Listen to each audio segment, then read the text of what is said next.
Enquanto os finlandeses e os suecos comemoram, inclusive com a Finlândia lançando uma nova cerveja em comemorar a entrada na OTAN, não está muito certo o que de fato vai acontecer por conta da Turquia, que vai fazer uma conversa no sábado para definir algumas rebarbas que estão sobrando do processo, e a Rússia anuncia. Ela diz que não é retaliação, mas a gente sabe que também é, né? O corte do fornecimento de toda a energia da Finlândia, que era fornecida pela Rússia, a partir desse final de semana. Ao mesmo tempo, a China está ajudando a Rússia nesse momento, formando como se fosse uma espécie de reserva estratégica de petróleo. Tanto que, por exemplo, só no último mês, a venda de petróleo subiu 50% por parte da Rússia, mesmo com as sanções que estão sendo praticadas, para tentar ajudar o país ali do leste europeu. Luhansk, que era uma das regiões separatistas, está praticamente dominada pelos russos, inclusive com a Rússia anunciando, a partir do seu Ministério da Defesa, que mais de 2.000 soldados ucranianos se renderam e que a região pertence agora aos russos. A Argentina paralisa completamente o país pela necessidade de fazer um censo demográfico, que aliás também deveria rolar no Brasil, talvez não nos moldes argentinos, claro, e o Elon Musk, sei que é a notícia mais importante, visitou o Brasil. O que o Elon Musk está querendo no Brasil? Qual que é a ligação, né? O Bolsonaro chama ele de mito da liberdade. Até que ponto o Elon Musk tem interesse no Brasil e o Brasil tem interesse no Elon Musk? Quais são as causas e consequências desse acordo? Você vai ter que entender um pouco mais sobre esses assuntos.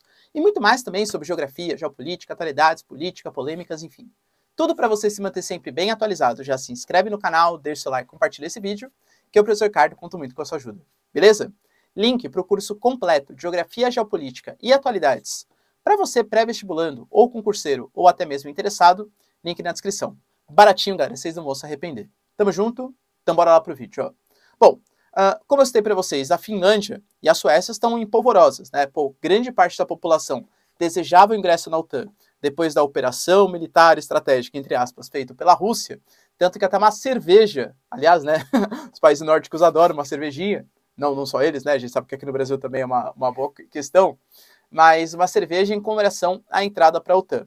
Só que a Turquia ainda não aceitou, pelo menos nas declarações oficiais. O Erdogan continua negando que vai aceitar Suécia e Finlândia pelas questões de segurança, porque Suécia e Finlândia abrigam grupos do PKK, que é um grupo contrário ao governo turco, e também a Turquia promete fazer uma reunião no sábado para tentar resolver algumas rebarbas, principalmente fazer uma chantagemzinha para conseguir melhores condições, tanto da Finlândia como da Suécia, como também dos Estados Unidos.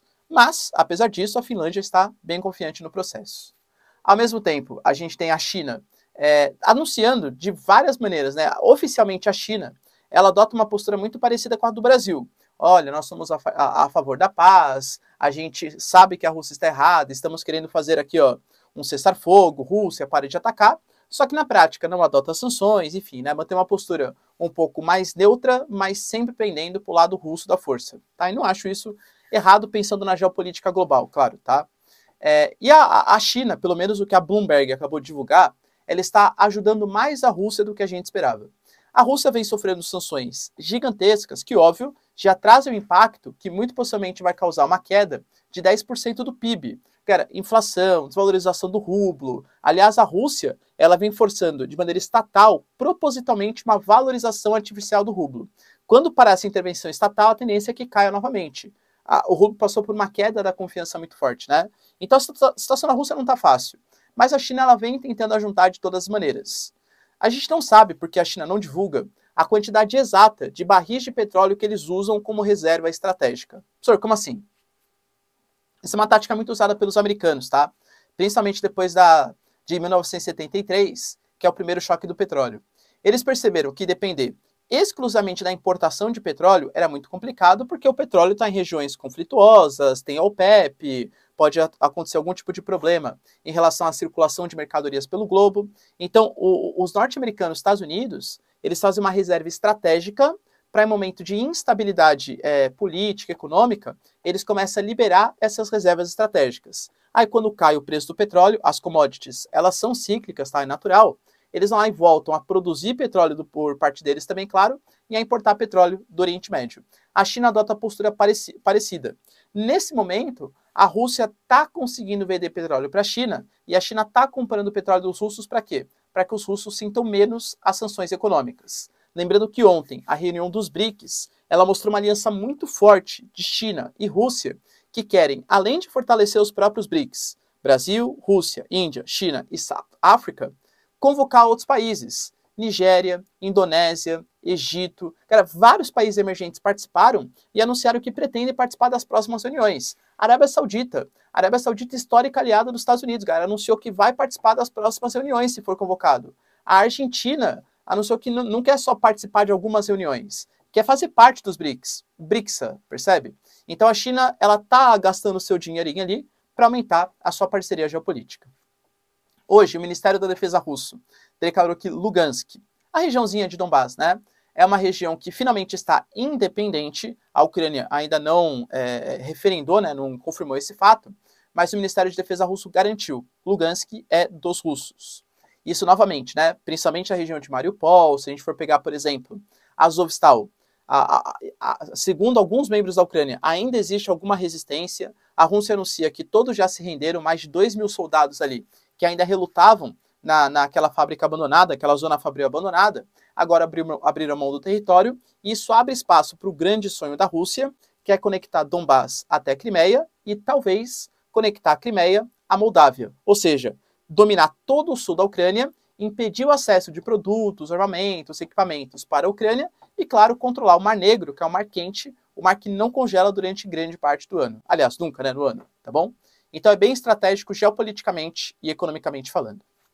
Alberto Fernandes hoje, na verdade essa semana, né, ele declarou um feriado nacional pela necessidade de fazer um censo demográfico. Pois é, o que é um censo? É uma pesquisa, né? Você faz uma consulta com toda a população do seu país acerca de quantas pessoas tem, qual é a idade das pessoas, qual a cor de pele das pessoas, qual é o poder aquisitivo das pessoas, se são migrantes, se não são, se tem doença, se não tem, enfim.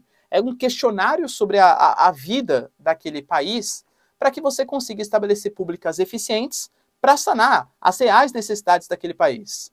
Por conta da pandemia, a Argentina não fez um censo, assim como o Brasil, tá? Vou fazer um link com o Brasil, e fez um feriado para que as pessoas ficassem em casa. Eu, particularmente, acho que é muito radical, claro, né? A Argentina não está numa situação tão confortável assim, que possa declarar um feriado para fazer um censo demográfico, mas não pensem vocês que censo demográfico é uma questão de desperdício de dinheiro. O Brasil, por exemplo, ano passado, esteve muito com essa discussão em pauta. O IBGE, por exemplo, ele pediu, já cortando algumas perguntas, 2 bilhões de reais para conseguir fazer o censo. O governo brasileiro, tanto executivo como legislativo, eles só liberaram 67 milhões. O IBGE considerou que isso era impraticável e não realizou o censo. Vocês têm ideia que hoje, 2022, as políticas públicas desenvolvidas, o repasse de verbas para municípios, estados, enfim, tudo isso está sendo feito com dados de 2012. A gente está num mundo cada vez mais globalizado. Meios de comunicação, transporte cada vez mais eficientes, as transformações elas são constantes. Talvez o Brasil de hoje não é o Brasil de 5 anos atrás. Cara, se for pensar, 2017 é o ano ali próximo do impeachment da Dilma. Já passou 5 anos disso. Parece que aconteceu um monte de coisa, né, no meio do caminho. Percebe como muda a sociedade? 2012, já faz muito tempo. 2010 faz muito tempo, né? Então o Brasil hoje, para determinar políticas públicas, a gente está literalmente jogando no escuro. Eu, particularmente, confio bastante no IBGE, né? Sou geógrafo, acho que vocês sabem, e já tive alguns trabalhos lá, enfim, no IBGE, e confio, sei que é um instituto sério. Claro, né? Faz tempo que eu trabalhei, mas enfim, é um instituto sério. Se os caras falam 2 bilhões, não é gasto desnecessário. É um gasto necessário para conseguir conhecer a realidade do Brasil, e gasto desnecessário é você investir de maneira errada, porque você está se baseando em dados que foram pleiteados, que foram conquistados lá em 2010. É mais que urgente que o Brasil faça um censo, e um censo eficiente para conseguir determinar as políticas públicas. Isso não é jogar dinheiro fora. Jogar dinheiro fora é investir errado porque não conhece o Brasil. E para finalizar aqui o nosso vídeo, talvez a questão mais polêmica do dia, né? O Elon Musk, o bilionário, né? Bilionário já, ia falar milionário, bilionário, ele fez uma visita ao Brasil, se reuniu com o Bolsonaro, e o Bolsonaro chamou ele de o mito da liberdade, até elogiou pela questão da compra do Twitter, mesmo que não saiba se ele de fato vai comprar o Twitter. Porque tem alguns problemas, né? Ele falou que aliás, o Elon Musk tem coisas sensacionais, né? Sensacionais. Ele estava discutindo, por exemplo, com lideranças ali do Twitter, e numa dessas discussões, creio que ele se cansou, né, de dar discussão, colocou um emojizinho de cocô e beleza, né, dane-se, não discutiu mais. Mas estava relacionado muito à presença dos robôs. Por quê?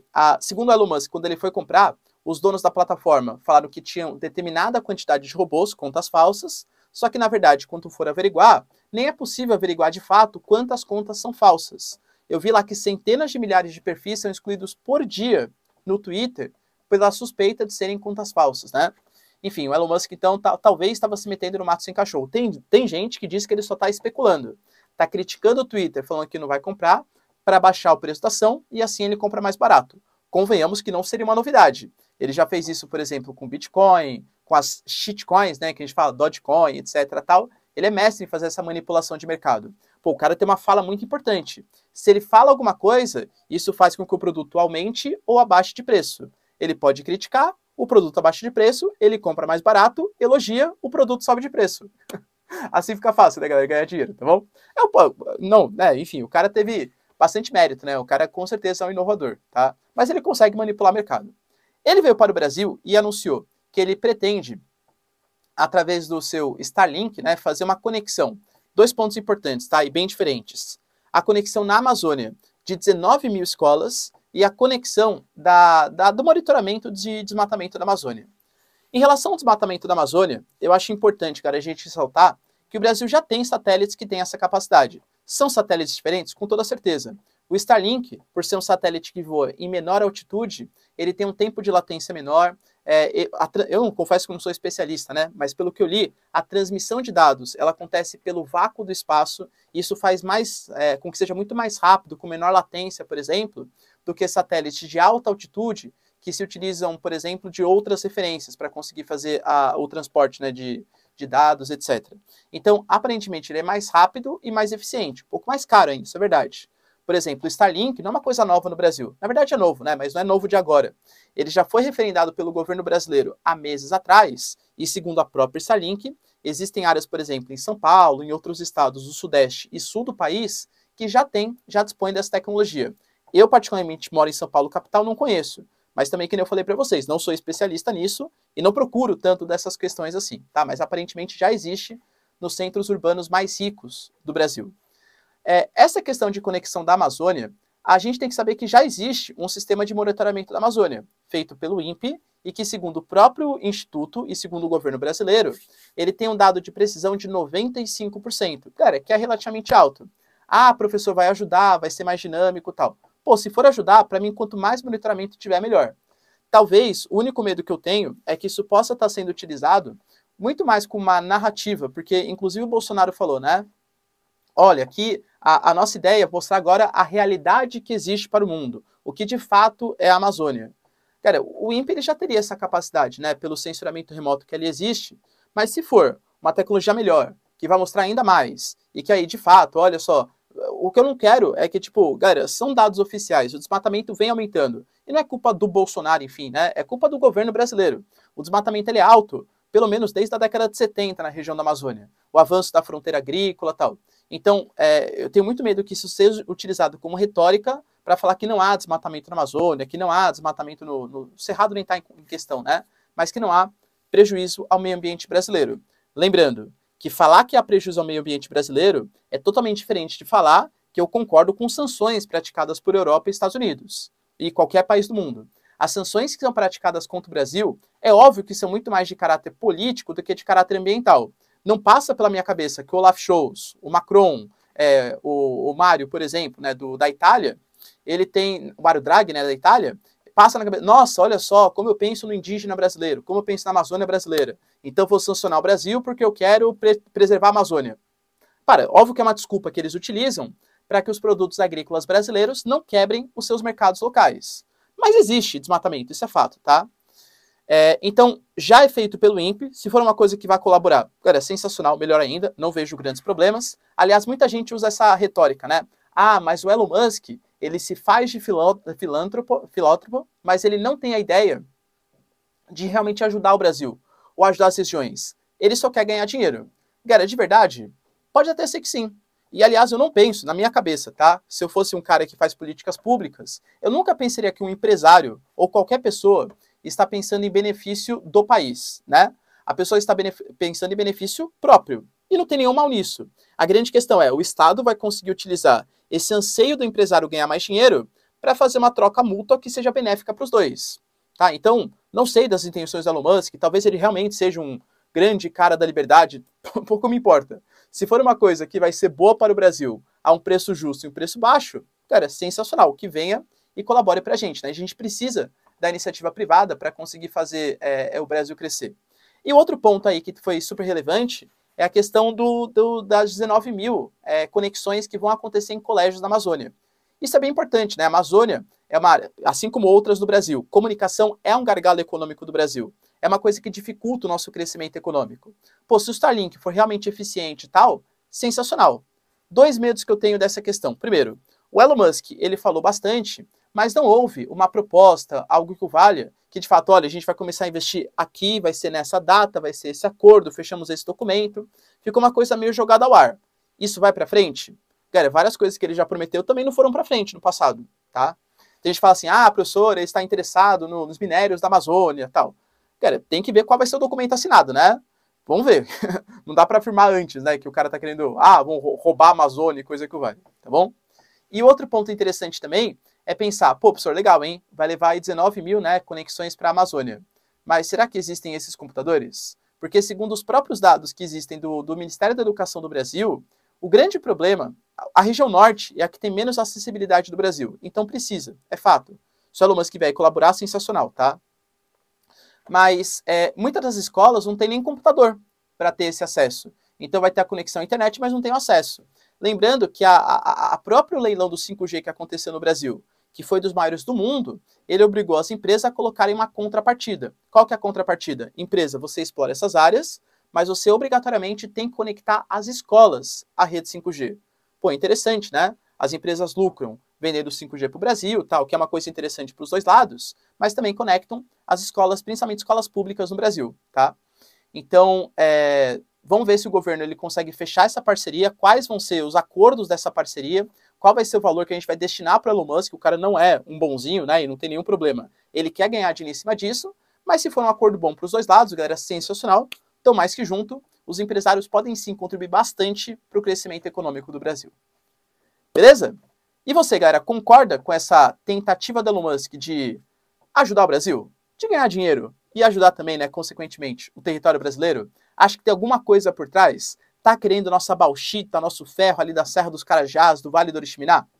Deixa aí nos comentários. Lembrando, hein, que ele suspeitas que o Elon Musk participou, por exemplo, de um golpe contra o Evo Morales.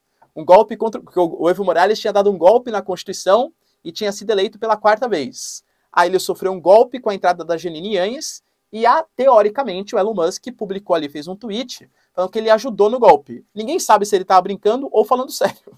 É o Elon Musk, né? Mas, enfim, será que ele também teria interesse nos minérios da Amazônia?